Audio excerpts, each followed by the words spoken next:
계속해서 서울과 수도권의 최신 부동산 이슈를 알아보는 부동산 따라잡기 시간입니다. UNR 컨설팅 박상원 대표와 함께하겠습니다. 안녕하세요. 네, 안녕하십니까. 네. 이번 주에 제13차 도시건축공동위원회 회의 결과에 대해서 알아보도록 하겠습니다. 이번 주는 어떤 안건들 올라왔나요? 네, 안건이 좀 4건 정도 올랐습니다. 한 절반 정도 안건 내용이 좀 줄었다 이렇게 볼 수 있겠는데요. 첫 번째는요, 용산구 문배동 10-3번지 일대 793.4제곱미터가요, 특별계획구역 세부 개발 계획이 이제 수정 가결됐습니다. 네. 두 번째는 석강동의 242-1번지 일대인데요.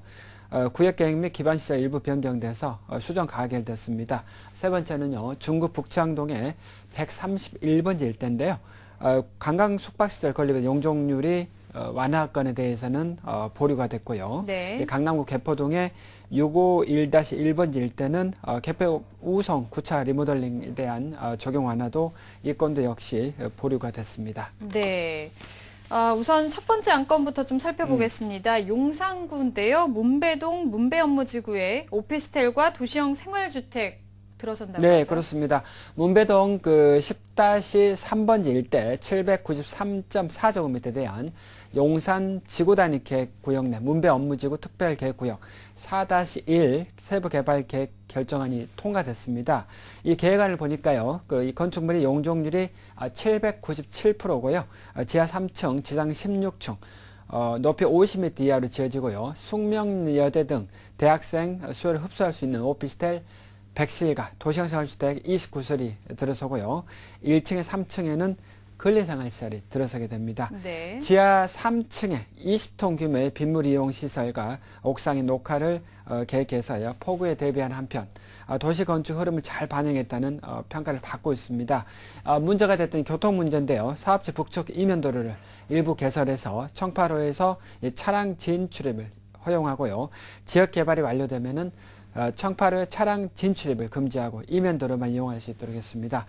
시 관계자는요, 주상복합 밀집 지역에 둘러싸여 오랫동안 나대지로 이제 방치된 부지에 대한 환경 개선이 필요했고, 건축이 이루어지면은 정비 기반 시설 확충 및 문배동 지역의 주변 환경 개선에 기여할 거라고 기대하고 있습니다. 네.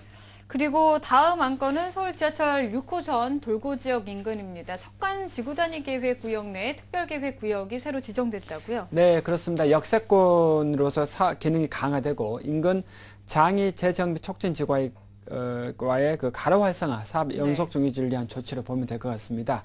도로를 확장하고 이 공공시설 부지 늘림의 골자로 일부 높이 계획도 조정하기로 이제 했고요. 네. 서울시는 이제 아무래도 여러 가지를 봤을 때 가로변 높이 체계에서 획지 규모라든지 학교 주변 일조 등을 고려해서 준주거 시설 높이를 현 80m, 75m를 이제 낮췄고요. 네. 또 가로 활성화 사업을 위해서 일부 판매 시설을 삭제하고 필요한 경우에만 인센티브를 적용하도록 반영했습니다.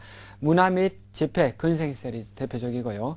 특히 사업지 내에 장이동 64-140, 63-112, 242-1 일대 등 총 3곳 16,000제곱미터를 특별계획으로 이제 지정하기로 했습니다. 네. 인근 이제 장이 재정 촉진 계획과 돌고지길 확장 계획 등 상위 계획과의 연속동을 위한 것으로서요, 특별계획구역 지정을 통해 도로와 공공부지를 모두 소폭 늘릴 방침이고요. 네. 단 하랑로 및 이문로 병가 접한 특별계획 3구역은 가로 활성화 사업 연속동을 감안해서 준주거지역의 높이가 75m에서 70m로 이제 낮춰집니다. 네.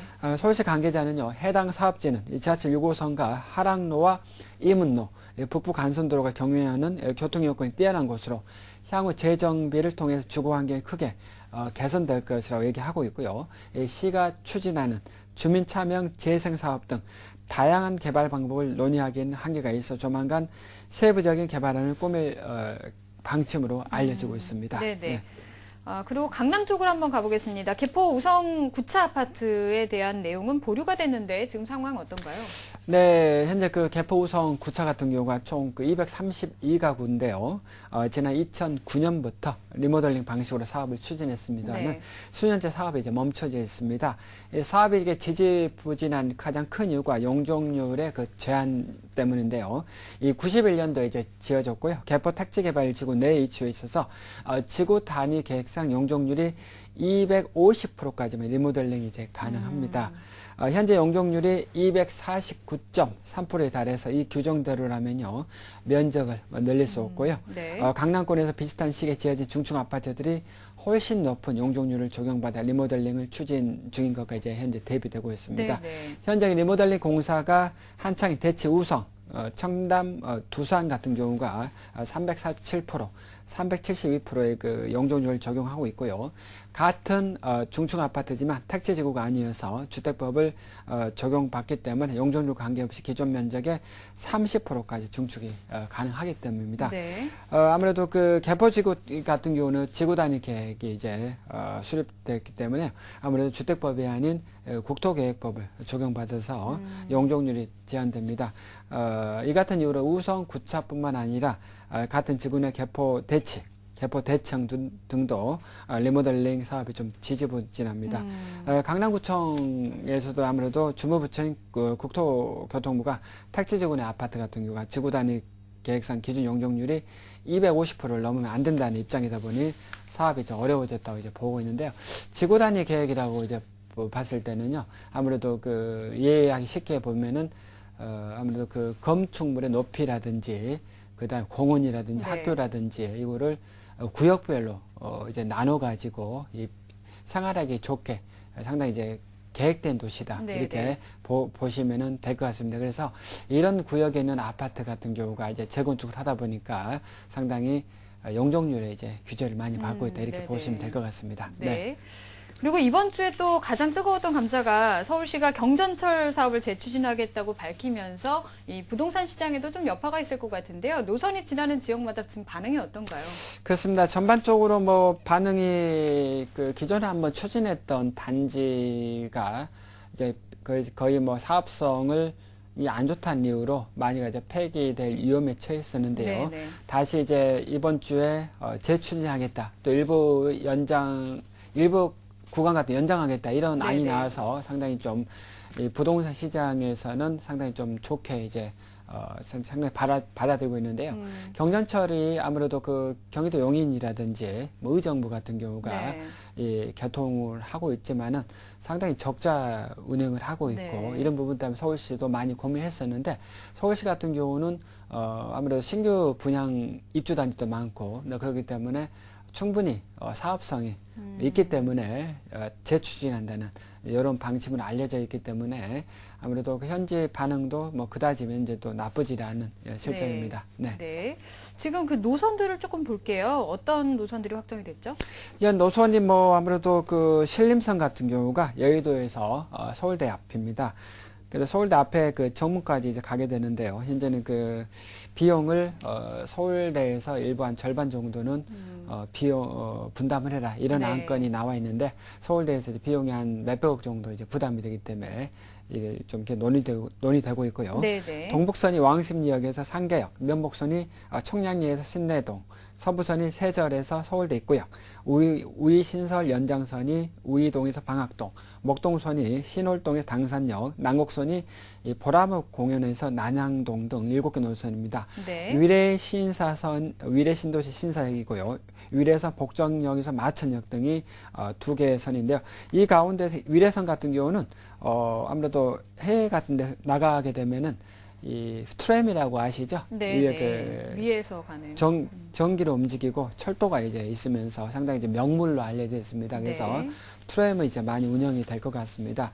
아무래도 기본 계획과 이제 지난 2007년도 크게 차이나는 부분이요. 신림선을 여의도에서 서부선과 연결, 서부선에서 또 장승백의 서울대 입구역 구간 연장, 상암 DMC선 제외되고요. 난곡선이 추가되는 것을 볼 수가 있을 것 같습니다. 네, 지금 그림을 봤을 때도 뭐 각 지역으로 뻗어 있는 모습인데 네. 이 경전철 사업으로 가장 큰 수혜를 받게 되는 곳은 어딜까요? 아마 동북선 같은 경우가 노원구 중계동의 주공 5단지와 월계동 사슴 송원 3단지가 이제 꼽히고 있고요. 면목선은 중랑구 신내동 신내 6단지와 면목동의 면목 한신, 우이 신설 연장선은 성북구 정릉동 대우와 중앙 하이츠베 2차 각각 수혜단지로 지목되고 있습니다. 네. 서부선은 은평구 신사동 라이프 미성, 마포구 창전동의 서강 한진 해머로에 영향을 미칠 전망이고요. 네. 신림선은 간악구 신림동 신림현대와 동부에 긍정적 영향을 줄 것으로 보여지고 있습니다.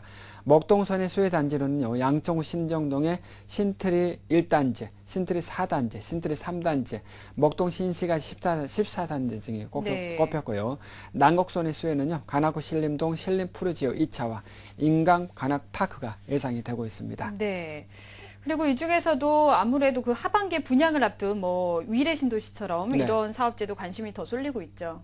네, 그렇습니다. 위례 신도시 같은 경우도 최근에 분양을 했습니다. 삼성 레미안 같은 경우도 상당히 프리미엄이 많이 붙은 걸로 나와 있는데요.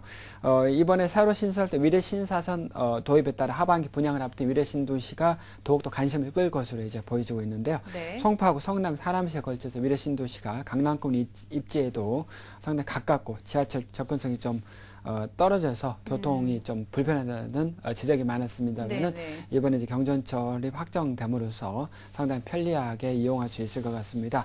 9월 말에는요, 우선 이제 현대산업개발이 위례신도시의 주상복합 아파트 495가구를 분양할 계획이고요. 연이어 10월에는 대우건설과 포스코건설이 687가구와 390가구를 분양할 계획을 세워놓고 있습니다. 이번에 신설 계획에 포함된 9호선 4단계 노선은 하반기 분양을 계획한 강동구 고덕동 고덕시형 재건축의 호재가 될 것으로 보여지고 있고요. 9호선을 타고 서울 강남까지 한 번에 도착할 수 있어서 강남 접근성이 획기적으로 올라갑니다. 네. 11월께 시공사로 선정된 현대건설, 삼성물산의 전체 3,658가구 중 943가구를 제외한 943가구를 이제 분양할 계획이고요. 네. 여의도와 서울대를 잇는 신림선 주변에도 수혜단지가 많습니다. 대우건설에 이르면 다음 달 간악구 봉천동에서 간악파크 푸르지오 196가구를 분양하고요. 9월에 분양하는 영등포 신길동 일대 신길 11구역, 레미안 472가구, 신길동 신길 7구역, 레미안 793가구도 수혜 대상에 포함되고요. 네. 이 밖에 신월동과 당산역을 잇는 목동선 수혜단지도 있습니다. 10월에 그 롯데건설이 분양한 영등포구 당산 4동, 당산 4구역 롯데캐슬 일반 분양 996가구가 대표적으로 볼 수 있겠습니다. 이것들은 가격이 앞으로 더 올라갈 가능성도 있다고 보시나요? 현재 이제 분양시장만 놓고 봤을 때는요, 아직까지 뭐 특별한 그 위례 신도시 제외한 지역 같은 경우는 상당히 이제 상황이 아직까지 좋지 않기 때문에요. 당장 경전철로 인해서 분양가는 올리기는 뭐 쉽지 않을 것으로 보여지고 있습니다. 지켜봐야 되겠네요. 네, 알겠습니다. 지금까지 부동산 따라잡기 박상원 대표와 함께했습니다. 감사합니다. 네, 감사합니다.